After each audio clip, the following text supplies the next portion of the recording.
Previously on Alan Wake, Alice has been kidnapped. Alan, please help me. Alice? You'll do exactly what I say if you ever... How the hell did she get her hands on the manuscript anyway? I don't know. She's resourceful. I told you you were too hard on her. Listen, I found out all sorts of interesting stuff while I was digging around. Yeah. Mr. Wake, it's Sheriff Breaker. We have an FBI agent here, Agent Nightingale. FBI? He's anxious to see you. You'd better come to the station. Okay, I'll be right over, Sheriff. Let's make this quick, huh? Help you folks? Name's Randolph. I'm the manager.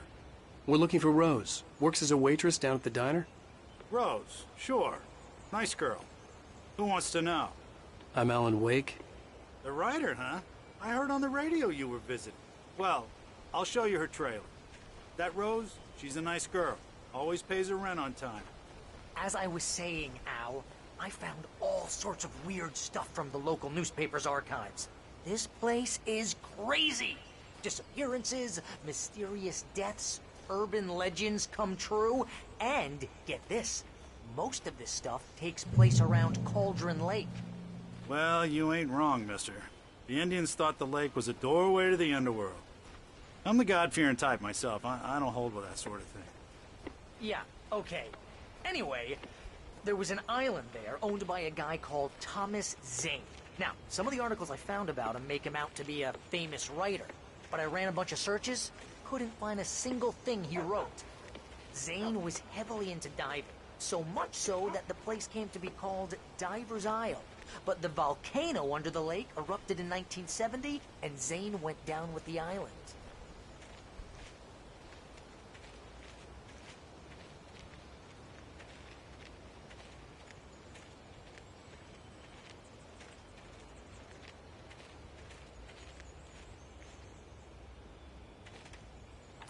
Gets better. A local girl, Barbara Jagger, drowned in Cauldron Lake just a week earlier. They were lovers. Sure, Jagger's a local spook story. The Scratching Hag. Comes for you in the dark. Childish stuff like that. Anyway, Al, I'm just getting to the best part. All of the articles about this stuff were written by Cynthia Weaver. I asked around, and she's that crazy bag lady you met. What, the lamp lady? She can be a little loopy, but she's not homeless or anything. Yeah, anyway, she knew both Jagger and Zane before they both died, and she had some kind of a breakdown.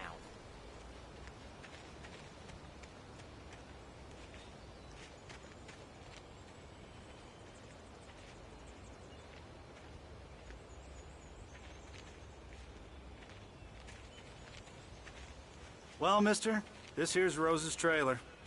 You mind me asking what you want with her? We're just here to talk to her, pal.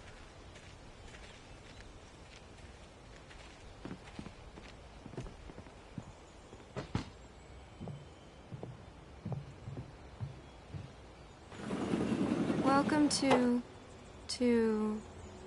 Oh dear, Mr. Wake.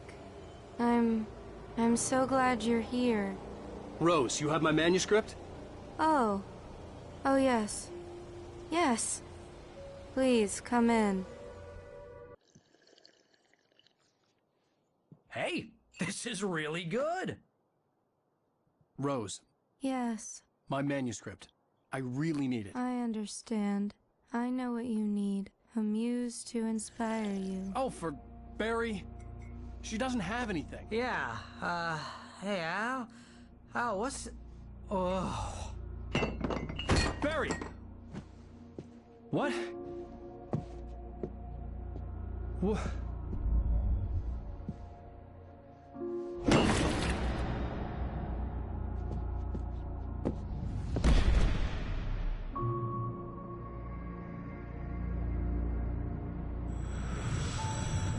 It's coming for you, hiding in my barber's skin. I'm too weak to stop it. You must turn the lights on. I promised I'd come visit you and your lovely wife. You must finish what you started. I insist. You must turn the lights on. Turn the light on.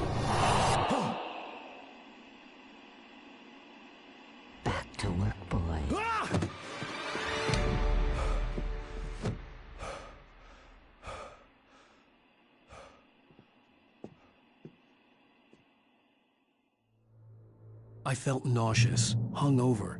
Only anger kept me going.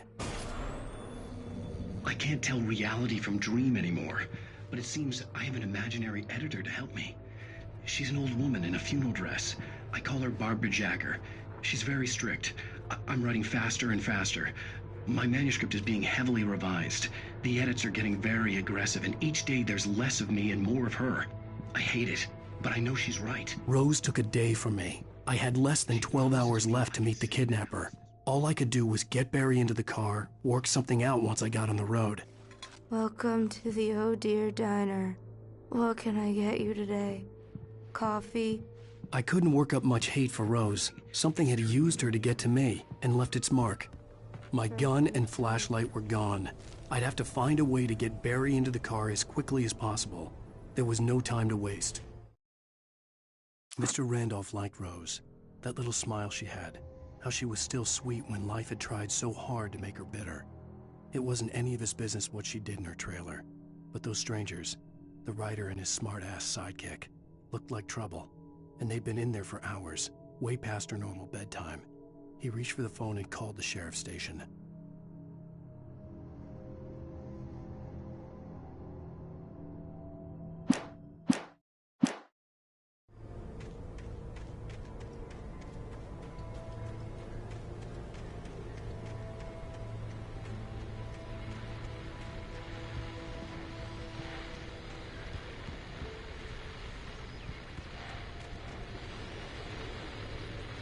I just stepped outside to catch a breath of fresh air. Let me tell you, the weather's getting heavy. Nights like this make me especially glad I'm here.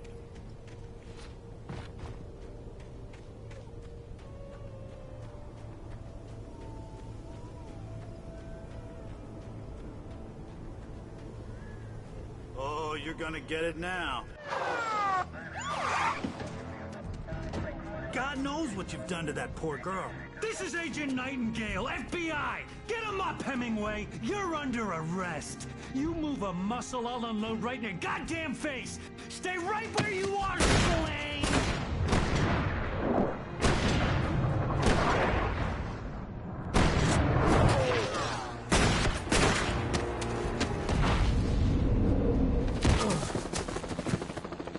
What are? I'm standing right here, you goddamn maniac!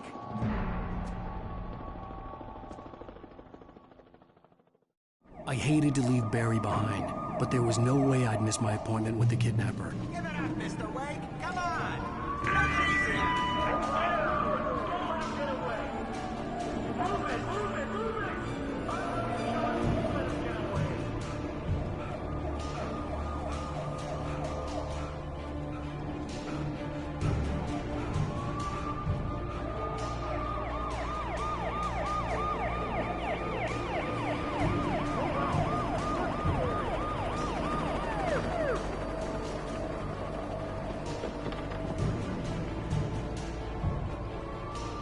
Stop running!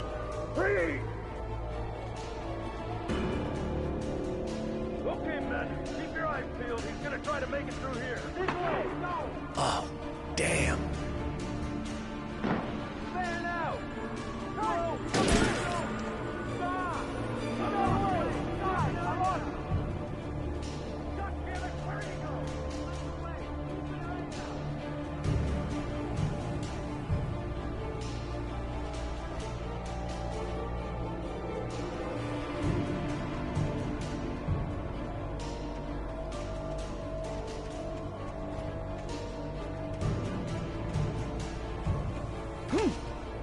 Gone! Come on, guys! We need to head him off! For decades, the darkness that wore Barbara Jagger's skin slept fitfully in the dark place that was its home and prison. It was hungry and in pain.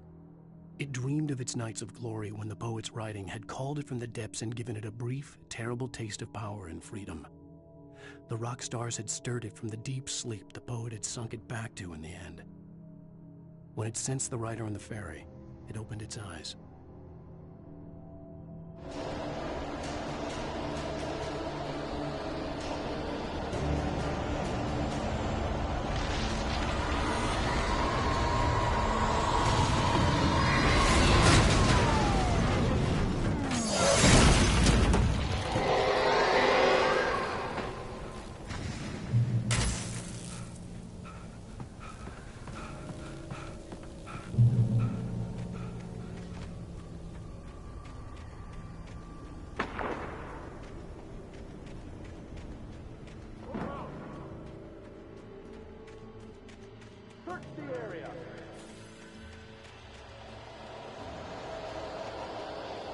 junkyard.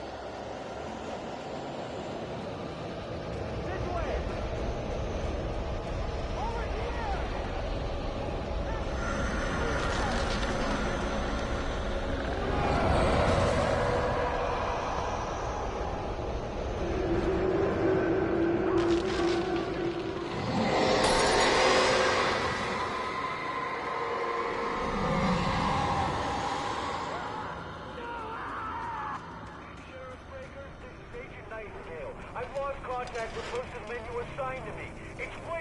This horror was everywhere I went, circling me.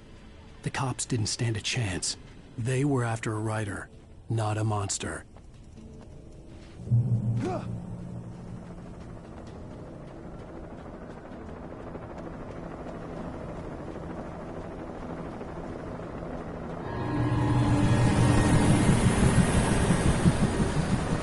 You on the ground. Hold it right there. There's nowhere to run.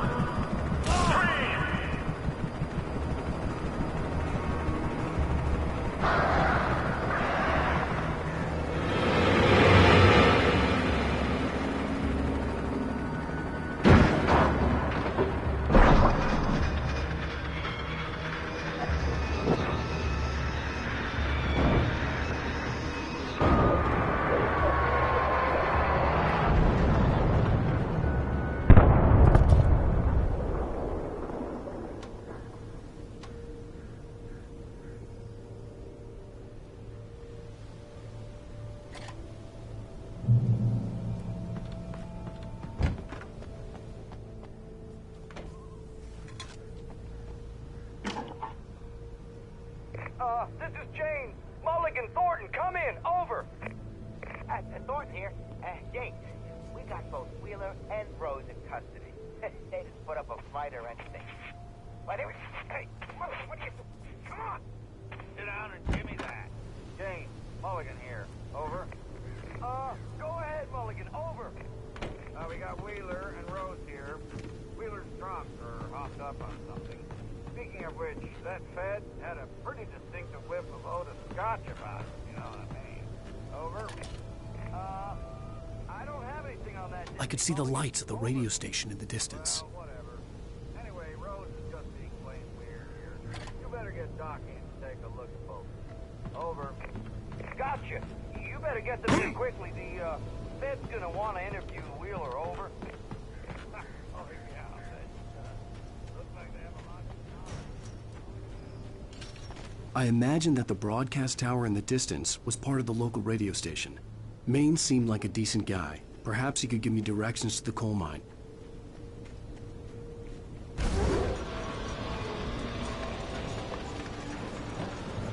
Unnatural shadows clung to the gate. The darkness that was after me was trying to stop me. I wouldn't get through without a light.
It took me a moment to recognize the flashbang grenades.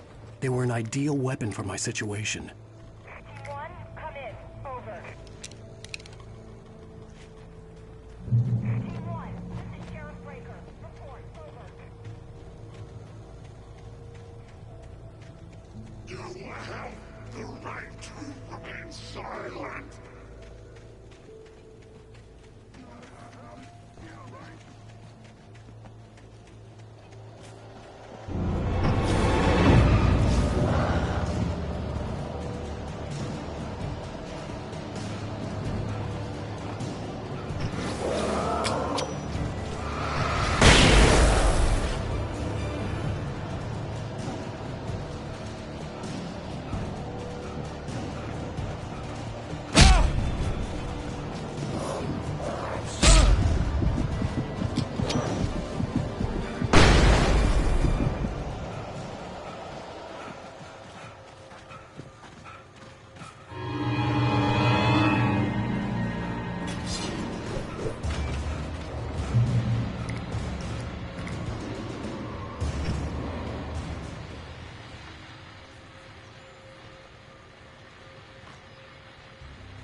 And here's another call. You're on KBF-FM with Pat Maine. It's Milt Peabody, Pat. What's on your mind, Milt?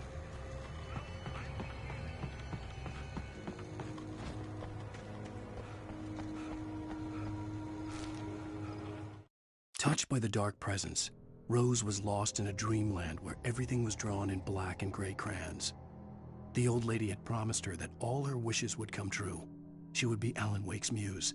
She was smiling so hard it hurt her face. She crushed a bottle full of sleeping pills into the coffee. Deep down inside, she was screaming in terror.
I hoped Maine could lend me a car to get to the coal mine. Oh, why, hello, Lorna. What do you have for us?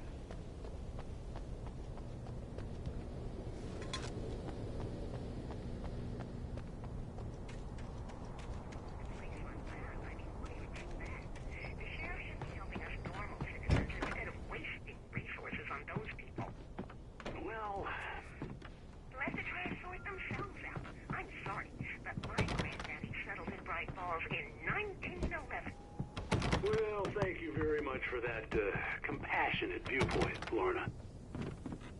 Oh, here's a little surprise. The famous writer Alan Wake just walked in. Folks, I'm going to see if I can talk him into an interview. Come on in, Mr. Wake.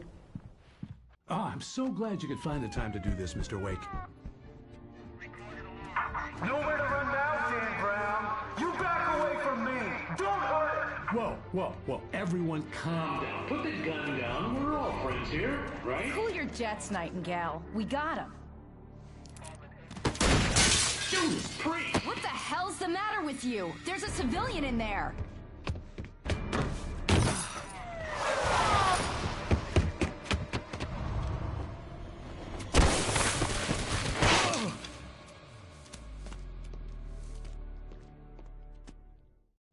I'll get you yet, even if it kills me. You hear me?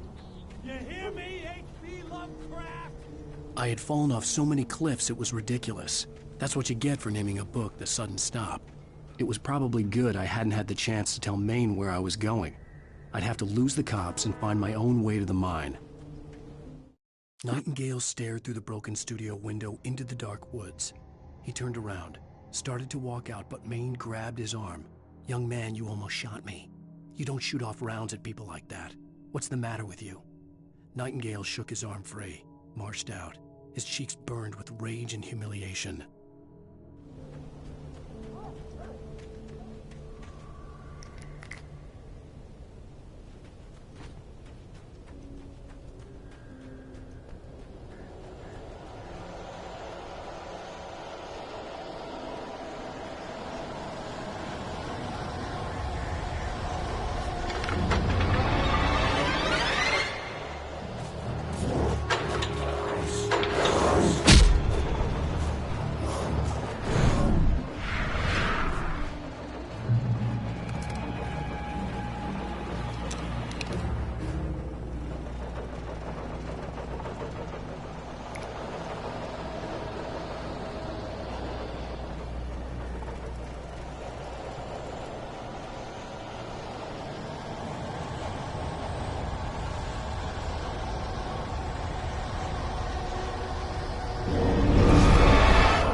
There was no sensible reason for the power company work lights to be here.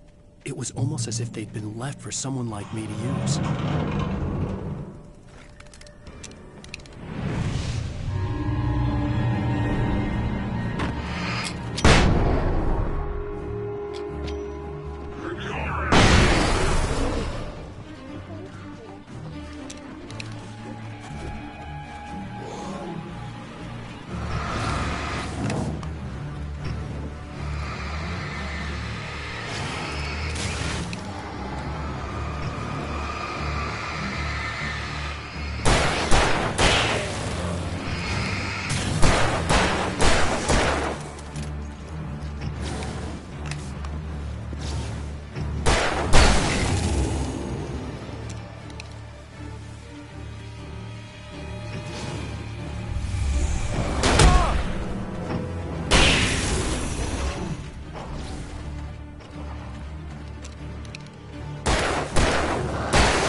The bulldozer's engine roared to life. Mud and rocks flew as it fought for traction. It crashed through the concrete wall and landed heavily in the yard. If it were an animal, it would have shaken its head after the impact, fixed its eyes on me, and charged. Of course, it had no head, nor eyes. Shadows crawled on its form, twisting it into a monster. Then, it came for me.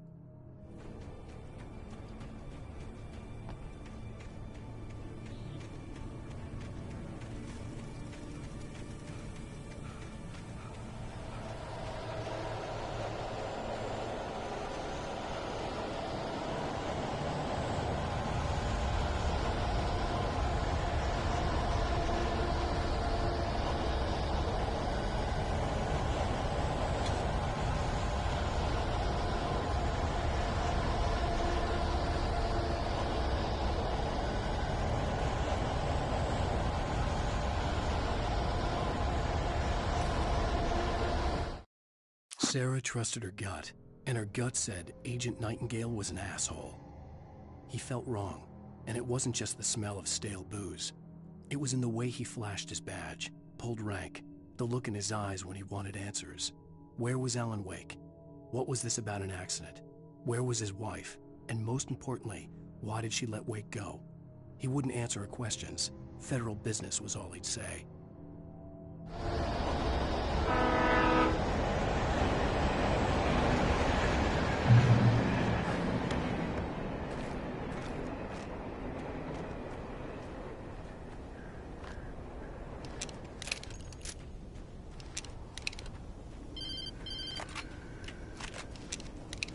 Hello? The most stubborn man I've ever met. Alice? Alice? Alan, I'm so afraid. Keeps me in the dark. Please help me. I look at you, Alan, and it's not you. Something else. Looking out from behind your eyes. Alice, I'm here. I'm so alone here. It's all gonna go to hell. You need to be careful. Cooperate. The connection had been terrible, but that wasn't the only thing that hadn't been right with the call. She sounded wrong somehow, but she had called me.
The pipe wrenched itself loose from the bridge's steel framework.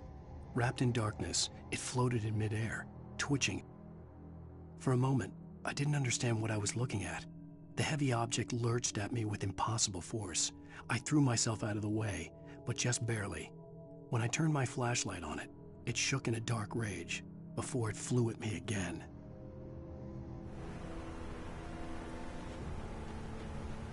I could see a railway bridge up ahead, and a warehouse of some sort on the opposite shore. I hoped I could find a car from there.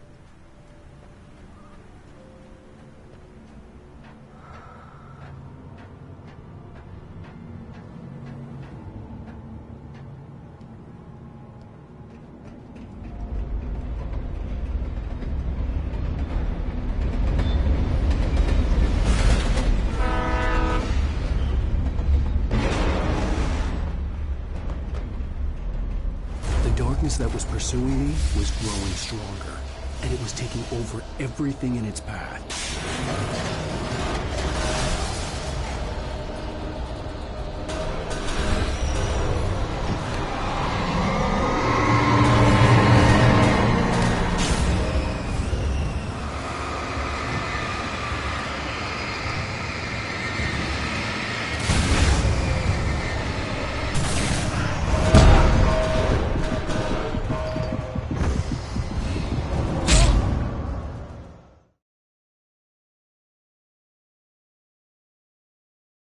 Of some sort on the opposite shore.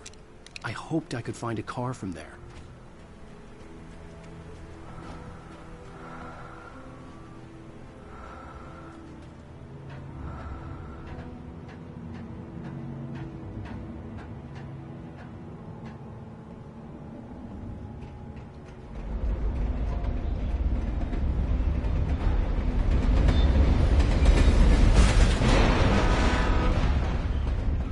The darkness that was pursuing me was growing stronger, and it was taking over everything in its path.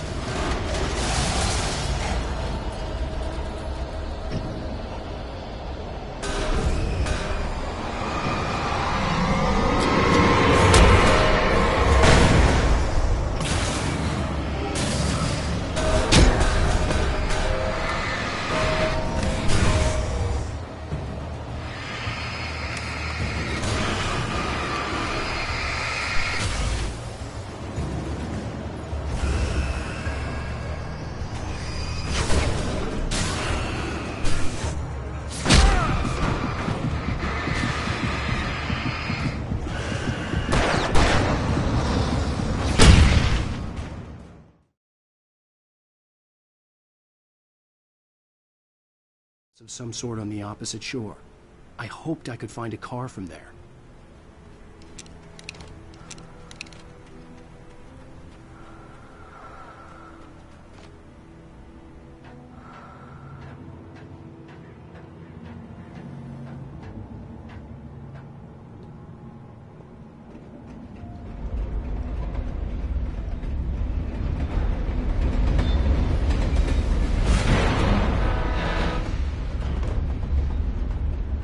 The darkness that was pursuing me was growing stronger, and it was taking over everything in its path.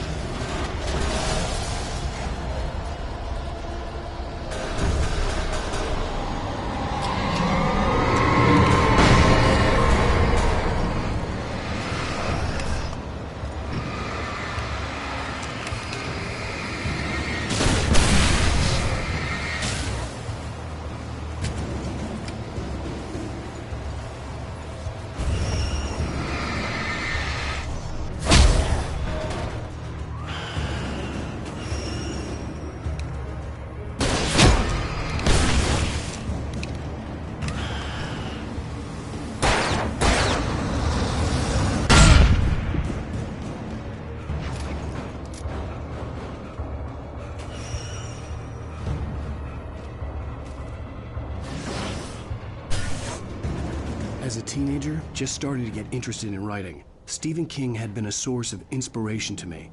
I thought about all the inanimate objects that had come to life in his books. No one is safe in a good horror story, certainly not the protagonist. That's what makes them fun.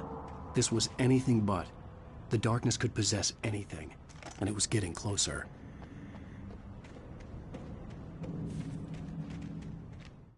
I slammed the door shut right in his smug face. He pleaded for me to open the door. True to form, the asshole actually thought I would obey. I had no sympathy left, no guilt either, not for him. I took a moment to savor the scream. I bet I had a smile on my face. It was all that I had time for. The dark presence was inside the lodge with me.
We take the facts of our existence for granted, unaware that they are merely a thin veneer of desperate self-delusion, covering a vast cosmos of madness and horror.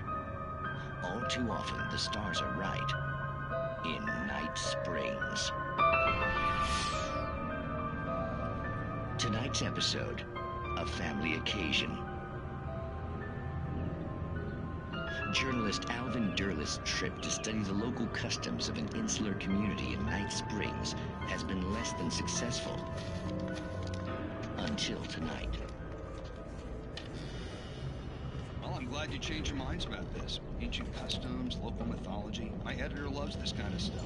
Well, Mr. Derleth, we don't want to feel like we're on exhibition, but you have demonstrated the seriousness of your intent. Oh, I am serious. Really, just do your thing. I'll stay out of your way and observe. Actually, I thought you could assist us. I'm afraid we are a bit short. It would provide you with an intimate perspective. The darkness surged towards me, sucking everything loose from the ground into its depths, tugging at my clothes. I saw the flare the kidnapper had dropped and threw myself towards it just as I felt my feet leave the ground. The darkness embraced me with the force of a tornado. Somehow I managed to light the flare. The darkness roared and cast me away. I fell toward the dark waters of the lake far below. Did I really? Of course.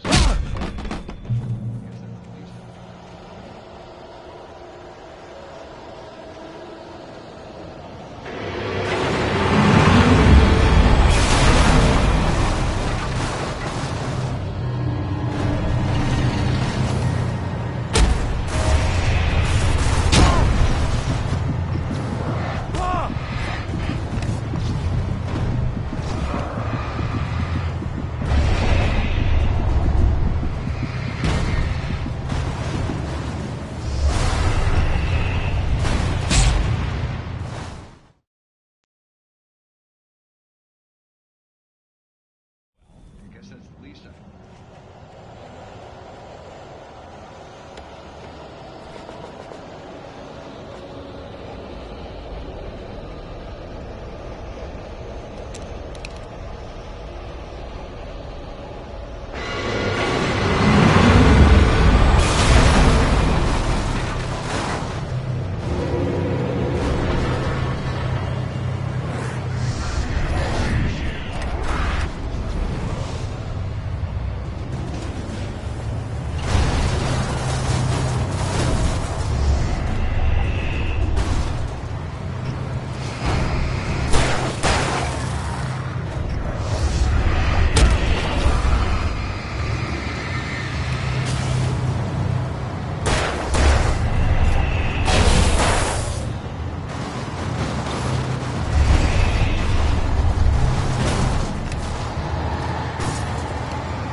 I had never been this glad to see the sunrise.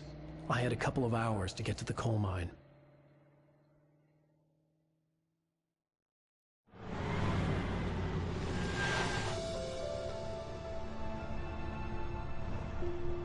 The coal mine wasn't far now.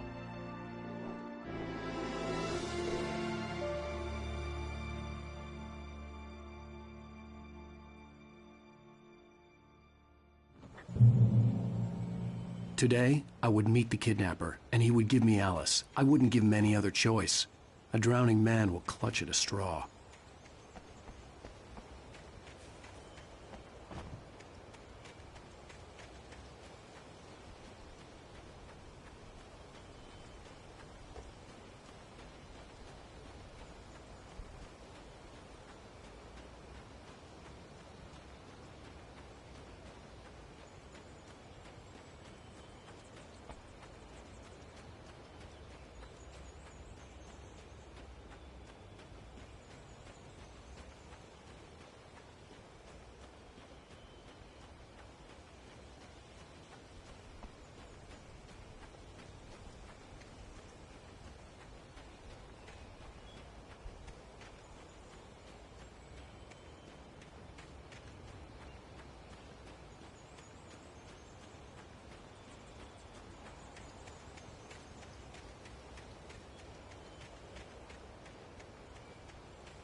this is Pat Main, and you're listening to KBF-FM. Folks, I want to apologize for kind of abandoning you to that looping music track last night, but I was detained. You see, I encountered a big-shot G-man with an itchy trigger finger who could use a lesson in manners and a boot in the ass. Not necessarily in that order, either. Now, folks, I know I'm not being very informative here, and I apologize for that. I really should just keep quiet, but I'm just so peeved right now.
Welcome back to KBF-FM.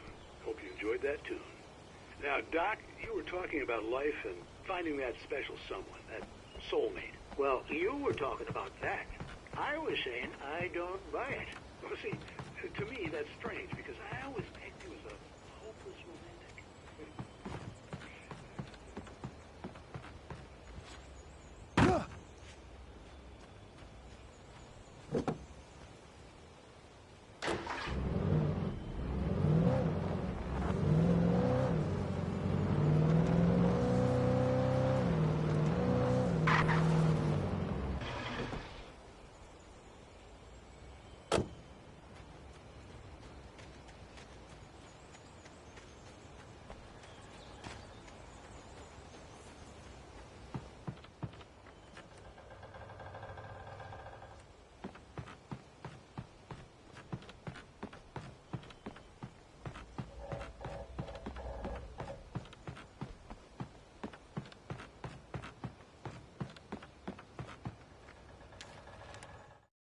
Vermont.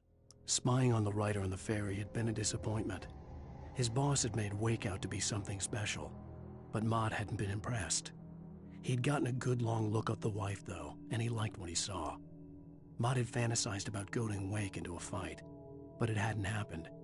Still, he'd get his chance to see if the writer had anything in him. He'd been promised as much.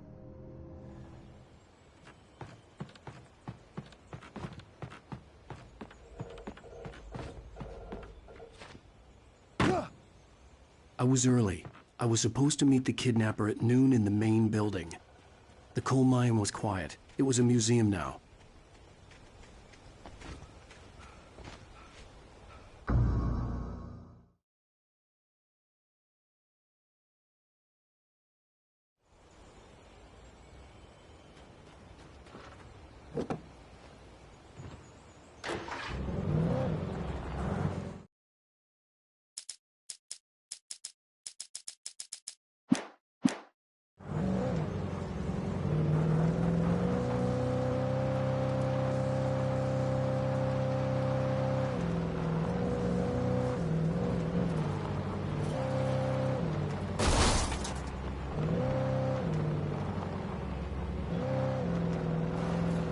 I was early.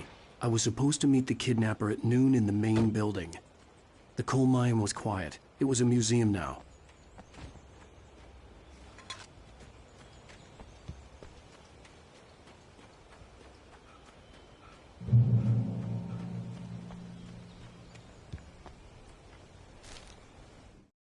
With Nightingale gone and the night wind blowing in through the broken studio window, Maine stared at Sarah.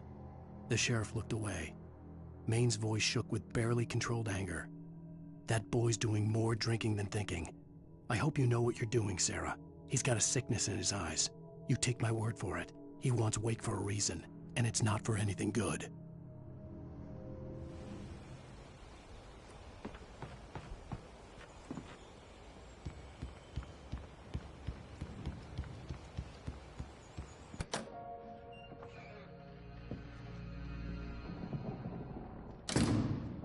I didn't want to go outside. Cops had to be looking for me. The noon sun turned the place into a sauna. The day dragged on. Different scenarios ran through my mind. Ways of how I'd torture the kidnapper to get Alice back. Or the different horrible things he could have done to her. I imagined her dead. I had no way of knowing she was still alive. It was killing me. I was running on blind hope. It was all a waste of time. The bastard never showed up.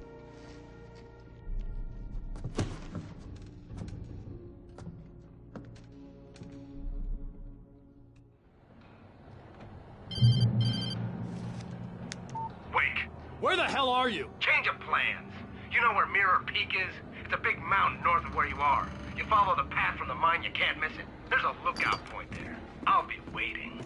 I'm through being jerked around by you. You want to see your wife alive? Because if you do, you better watch what you say to me. Do we understand each other? I want to talk to Alice. Yeah, and I want the manuscript. Don't keep me waiting, Wake. Hello?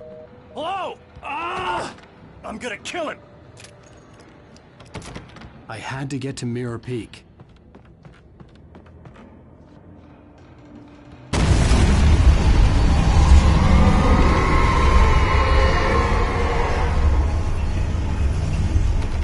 It was close. Maybe closer than ever before.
When Thomas Zane fell for Barbara Jagger, it happened fast.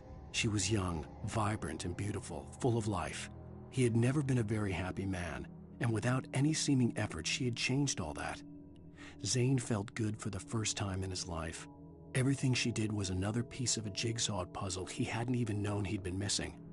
And best of all, she made the words flow, strong and sharp. She was his muse.